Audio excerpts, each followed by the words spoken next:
Opa, eu sou o Merlin e hoje a gente vai falar sobre filme. Mysterious Skin, ou Mistérios da Carne, é um thriller de drama de 2005, dirigido por Greg Araki. Ele é baseado em um livro com o mesmo nome. E antes de tudo, eu já queria deixar bem claro para qualquer pessoa que esteja assistindo que é um filme pesado, é um filme com gatilhos de violência, tanto sexual quanto física. Então, quem for sensível, quem não se sentir confortável de ver o vídeo, eu peço, por favor, se retire do vídeo, porque eu não quero causar desconforto para ninguém. E também é bom preservar a própria saúde psicológica, né? Sendo assim, se vocês estão prontos para encarar esse filme junto comigo, sejam muito bem-vindos. A primeira coisa que eu queria perguntar para vocês é: qual é a primeira coisa que vocês se lembram da infância de vocês? Foi algo detalhado, algo que vocês nunca esqueceram, nem nunca vão esquecer? The summer I was 8 years old, I came for the first time. Ou você simplesmente esqueceu, um buraco em branco no seu mar de memórias? The summer I was 8 years old, 5 hours disappeared from my life. 5 hours lost, gone without a trace. Neil e Brian são os nossos dois protagonistas do filme. Ambos eles são ligados por uma pessoa específica, o treinador do time de beisebol da liga infantil deles. O Neil, ele é filho de uma mãe solteira e não é falado no filme sobre o pai do Neil. A gente supõe que ou o pai do Neil foi comprar cigarro ou, tipo, a mãe não sabe o pai. Alguma coisa assim, baseado na frequência que a mãe sai com vários homens, muitos homens. É uma quantidade bem razoável de homens.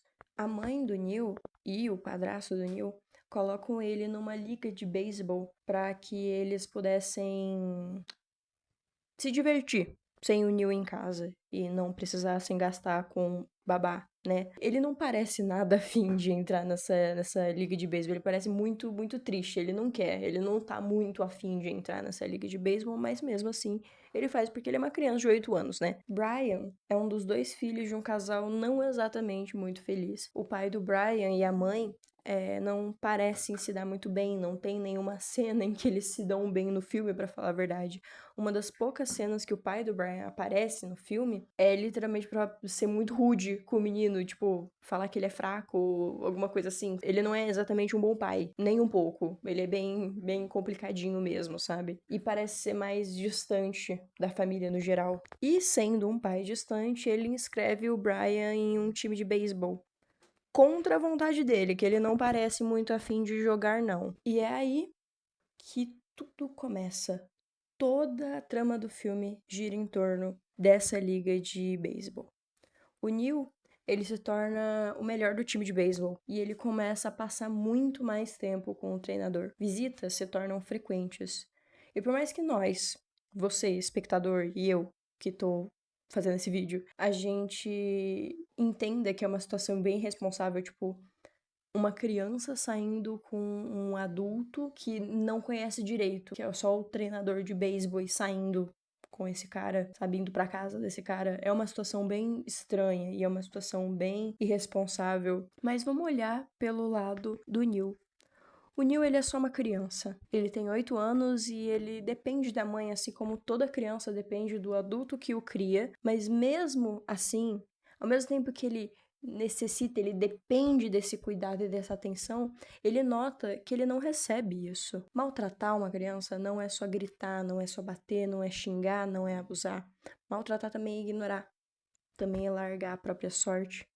O Neil cresceu sendo tratado pela mãe como maduro o suficiente para se cuidar sozinho, e foi nisso que acreditou, desde cedo. Sua realidade não foi fácil. Ele se apegou ao treinador. Ele se apegou ao treinador porque ele era o único adulto que o via, que se interessava, que dava a atenção que ele precisava da mãe. Mas esse não é um filme bonito e fantasioso em que o treinador é só um cara muito legal que notou que o Neil era um garoto solitário. Esse filme é realista. E infelizmente o único adulto que cuidava de Neil não passava de um predador. Voltando o foco pro Brian, ele era realmente péssimo no beisebol. E ele agora estava esperando a mãe buscar ele. Depois de um jogo de beisebol, caiu uma chuva forte e em um piscar de olhos, tudo pareceu se apagar. Seus sentidos foram bagunçados e ele continuava escutando a chuva em seus ouvidos, os trovões grunhindo ao fundo, e sem mais nem menos estava em casa. Nariz sangrando e memórias apagadas. Como em um daqueles filmes de ficção científica com aliens assustadores, os sintomas começaram a vir. Desmaios, pesadelos, falta de controle da bexiga, sangramento nasal, tudo parecia saído de um filme de terror. Era tudo muito surreal. Mãos gigantes de seres estranhos, pele viscosa, tudo isso era muito diferente do conforto que sua mãe e irmã proporcionavam. Era estranho, era assustador. Ele cresceu com esse enigma dentro de si. Essa pergunta inalcançável do que havia acontecido com ele. Perguntas e mais perguntas sem respostas, mas felizmente com rastros. You want to read me one of your dreams? Just, scribble them out in the middle of the night. Sometimes I can barely even read them. That's okay.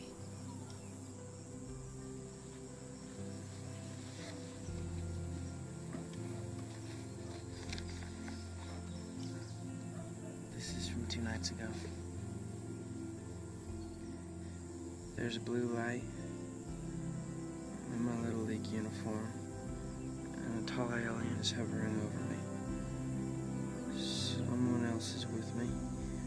Another boy, also in uniform. A panther.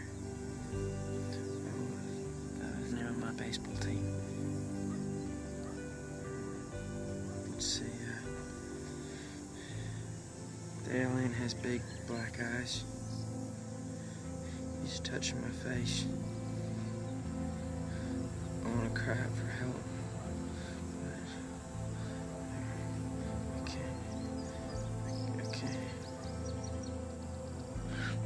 You're on your way to uncovering the truth.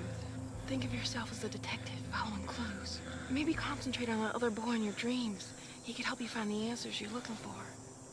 Já quase adulto, ele seguiu esses rastros como pôde, da forma que ele conseguiu, e isso levou a ele a um garoto, da mesma idade que ele, chamado Neil. Neil, agora quase adulto, se aventurava em tudo que podia. Era como se o mundo o entediasse, como se faltasse algo, como se um vazio em seu peito precisasse ser constantemente preenchido. He's like a god. You don't have to tell me. I was infatuated with him too once. But I know all Neil's secrets, and there's shit there you don't even want to know about, trust me. Once I'm gone, you'll be all Neil has, and you have to understand one thing. Where normal people have a heart, Neil McCormick has a bottomless black hole. And if you don't watch out, you can fall in and get lost forever. Ele se prostituía, ganhava dinheiro e conseguia, mesmo por um segundo, se sentir como se sentia quando era criança. De alguma forma, distorcida, zelado e visto. Mas logo isso passava, e o vazio voltava como um ruído incessante no fundo de sua mente. Sentimentos eram uma bagunça caótica e se misturavam com o ruído e tornava tudo ainda pior. Ele se arriscava cada vez mais, se machucava cada vez mais, talvez com um pensamento ilusório de se eu procurar muito, talvez eu encontre a pessoa certa que preenche esse vazio deixado pelo treinador. No filme, o Neil protege a imagem do abusador como se ele fosse um santo. Tava cego e achava que só ele enxergava a verdade. Aí o Brian apareceu. Era como um fantasma diante dos olhos, um fantasma que não se lembrava de nada do que o Neil lembrava. O Neil contou a verdade para o Brian. Tinha que ser justo para ambos que soubessem o que aconteceu. Ambos tinham que lembrar. Não era certo o Brian não lembrar do que aconteceu. Simplesmente ficar nessa pergunta incessante, buscando seres extraterrestres que não existiam, buscando seres fora da Terra que estavam muito mais próximos do que ele achava que estavam. O Brian agora podia ver que o quebra-cabeça assustador que ele buscava resolver não era tão fantasioso como ele achava que era. Não era um monstro assustador de outro mundo, uma criatura que não podia ser humana pelo seu nível de crueldade. Na verdade, tudo aquilo era real. Foi um ser humano que fez ele esquecer aquelas 5 horas da vida dele. O peso da memória o afogava, o sufocava, mas agora estava finalmente resolvido. O mistério que ele tanto quis resolver estava ali, para todo mundo ver. Esse filme, ele não é sobre abuso. Nunca foi. Esse filme é sobre sequelas. Neil foi traído pela única pessoa que realmente o viu.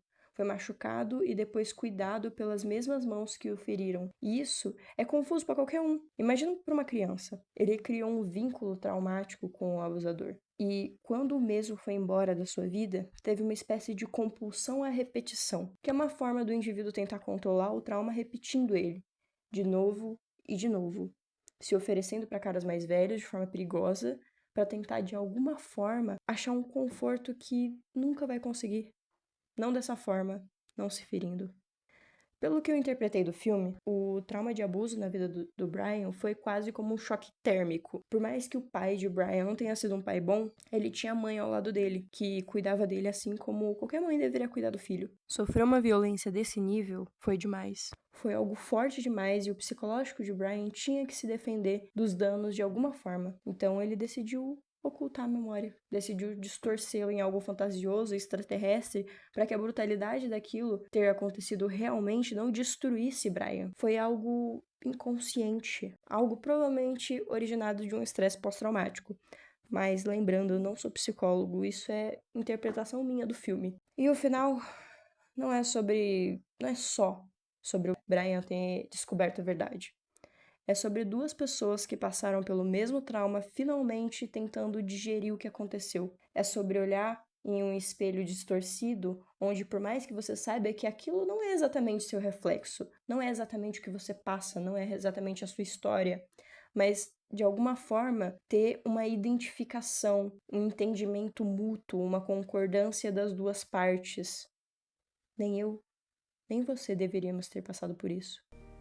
As we sat there listening to the carolers, I wanted to tell Brian it was over now and everything would be okay. But that was a lie. Plus, I couldn't speak anyway. I wish there was some way for us to go back and undo the past. But there wasn't. There was nothing we could do. So I just stayed silent and trying to telepathically communicate how sorry I was about what had happened. And I thought of all the grief and sadness and fucked up suffering in the world, and it made me want to escape. And I wished with all my heart that we could just leave this world behind. Rise like two angels in the night and magically disappear.